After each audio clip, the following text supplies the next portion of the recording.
E tem um fragmento, que é o fragmento da famosa aposta pascaliana.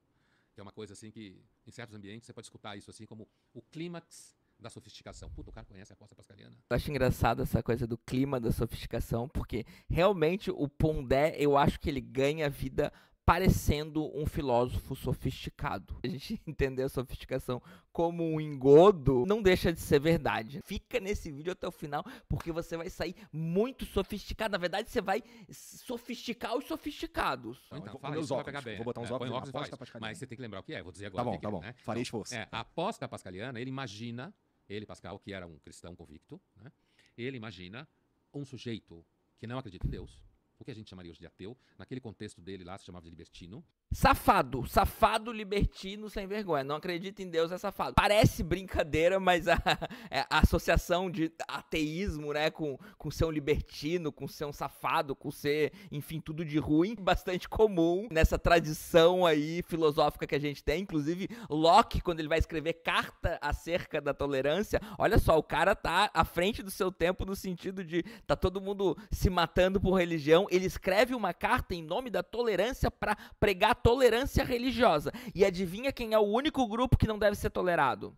Os ateus. Tá isso, tá lá, tá na passagem. Dá pra fazer vídeo sobre isso se pedirem, porque é um parágrafo ali onde ele fala assim, não, ateu não dá, porque ateu, quem não tem medo do poder, da ira de algum Deus, não precisa ser qualquer Deus que seja, quem não tem medo da ira de algum Deus, não é um ser humano capaz de moralidade, não é um ser humano, não é nem gente. Que bom que o Pondé apontou para esse fato, mostrando que são libertinos os que não acreditam em Deus. Ele imagina esse cara e ele imagina tentando explicar para esse cara que, em termos de probabilidade, é melhor acreditar em Deus. Tá. Pascal é um dos fundadores do cálculo de probabilidades. Tá. Era De certa matemática. forma, Olha só.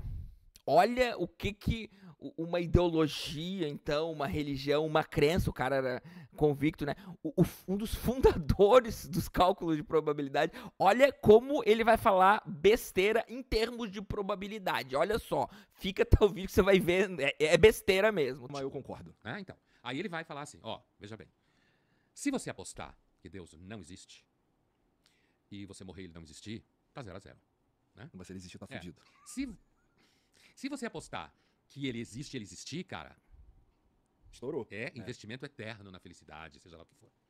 Agora, se você apostar que ele não existe e ele existir, você se fudeu. Total, né?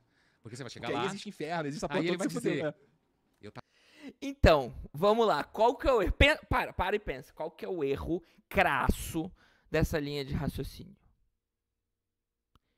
Que Deus é o Deus cristão. É o Deus que dá piti se tu não acreditar nele, né? Ele fica muito, muito nervoso. Porque poderia ter um Deus... se eu fosse Deus, tá, gente? Se eu fosse Deus, eu tava cagando se alguém acredita em mim ou não. Pelo contrário, eu me divertia à vontade. Olha lá, a galera achando que eu não existo, né? Sei lá, eu jogava ali alguma zoeira. Não dilúvio, essas coisas eu acho exagero, assim, sabe? Mas alguma zoeira, sei lá, jogava um consolo em cima do cara, assim. Enfim, não vem ao caso o que eu faria se eu fosse Deus, porque eu não sou, né? Mas assim, vamos pensar que pro ateu, né, que acredita que... Olha como ele nem pensa na perspectiva do ateu. Pro ateu que acredita, então, que os deuses são inventados, embora eu ache essa coisa de inventado um pouquinho errado, tá, gente? Se a gente aprofundar antropologicamente, se a gente for estudar mesmo o que é um sistema de pensamento, como surgem sistemas de pensamento, como surgem crenças, não é tão simples assim dizer que foram inventados. São coisas que surgem a partir das necessidades materiais e das relações humanas, assim como uma linguagem, uma série de coisas, tá? Mas não vem ao caso. Se você tá dessa perspectiva, eu posso pensar assim, tá, mas calma aí. E se fulano, né, o cristão diz que existe um Deus que eu preciso acreditar, senão eu tô ferrado. Mas o ciclano diz que de fato existe um Deus que eu preciso acreditar, mas não é o Deus cristão. Na verdade é o Deus islâmico, é outro Deus, é outro... então calma aí, então esse 50-50, né, 50 de Deus existir, não, é 33 e pouco, né, 33.333, bababá, de não existir, 33 pro Deus cristão e 33 pro Deus islâmico.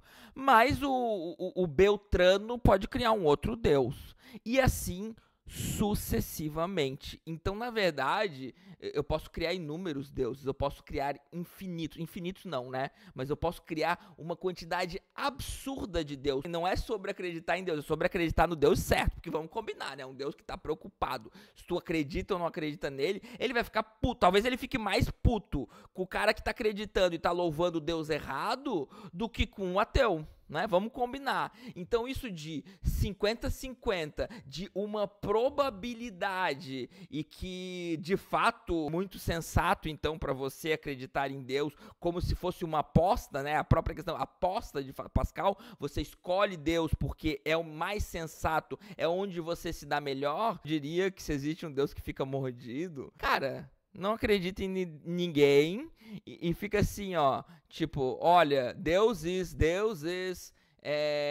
eu tô aqui de boa, tá? Quando eu tiver alguma prova, quando você me mostrar alguma coisa, o primeiro que me mandar uma prova, eu acredito. Talvez você não vá ser, assim, a coisa mais amada e adorada do que a pessoa que acreditou no Deus certo, né?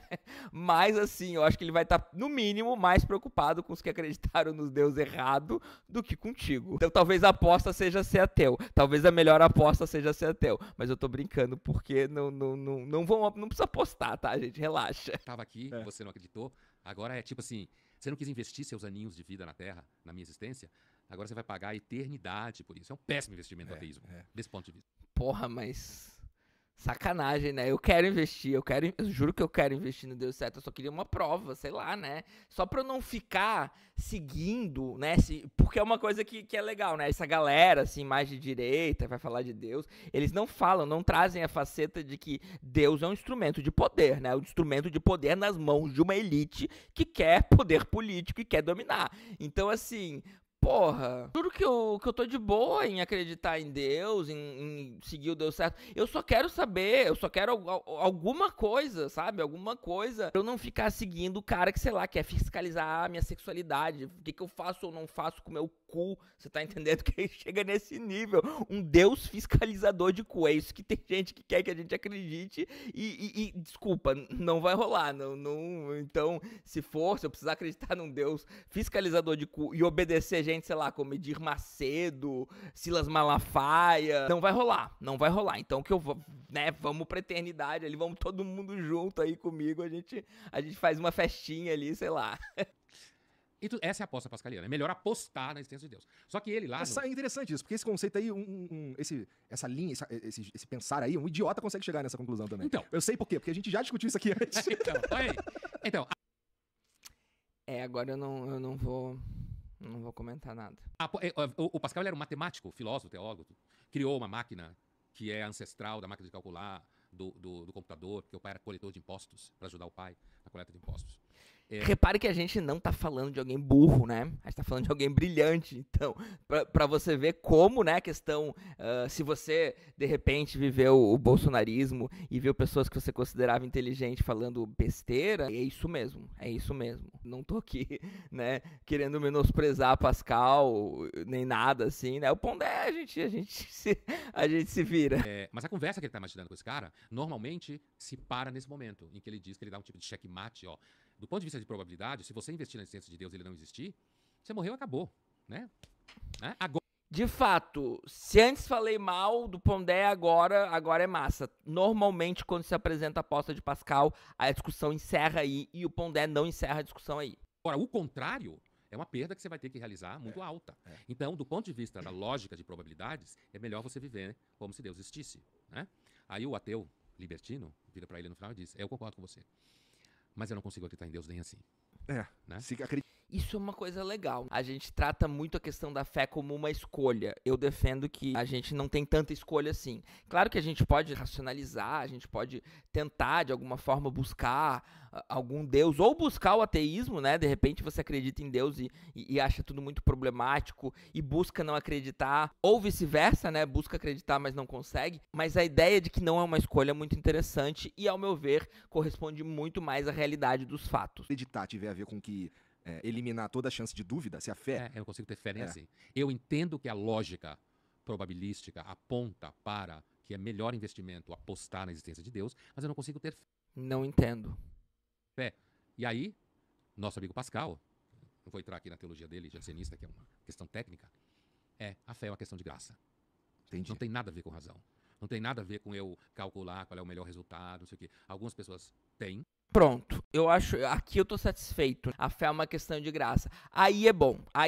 Embora, né, ele tenha achado que a razão, né, leva a fé, tá errado, tá fundamentalmente errado, a conclusão é boa, né? A conclusão de que a fé, de fato, é uma questão de graça, pelo menos para o contexto da época. Eu acho que o Pondé tá alguns séculos atrasados aí, porque hoje a gente já sabe, né, que a fé não é só uma questão de graça, a fé é uma questão de poder. A fé é uma questão de poder, a fé é uma questão de, dependendo de como foram as relações de poder, dependendo do que falaram pra você quando você era criança, quando você ainda estava desenvolvendo um ego, quando você estava apegado, então, às autoridades, ao pai, à mãe. Isso é muito forte quando você é criança, o que os seus pais dizem pra você como verdade, o que as autoridades, as relações que você vai desenvolvendo ao longo da vida, como você normaliza as coisas, como você vai naturalizando as coisas. Chega um momento que é muito difícil pra você não estar envolvido nas relações de poder, nas relações socioculturais da sociedade em que você vive, tanto que quando, né, uma pessoa sai de uma sociedade e vai para outra, ela vai encontrar inúmeros estranhamentos. Claro que a gente não é fadado a essas relações de poder, mas a fé, ela é uma questão de poder, uma questão de saber poder, Foucaultianamente falando, saber poder, subjetividade, que são três coisas que estão necessariamente entrelaçadas, são interdependentes, e a gente consegue analisar e olhar como elas são entrelaçadas, independentes, e até com estatística em algum grau quantificar isso. Então é isso, pessoal. Eu esqueci de me apresentar enquanto eu gravava esse vídeo. Eu sou o professor Daniel Cidade, eu sou professor de filosofia. Se inscreve aí no canal, deixa aquele like maroto. E eu queria, né, quem tiver reacts para sugerir, vídeos curtos ou trechos de vídeos sobre questões filosóficas, para falar de marxismo, falar de pós-modernidade, falar do mundo atual, eu tô aceitando sugestões porque eu tô começando agora com reacts no canal. Eu quero começar com lives, mas eu preciso pegar um pouquinho o jeito da coisa, então qualquer ajuda vai ser muito bem-vinda. Até mais.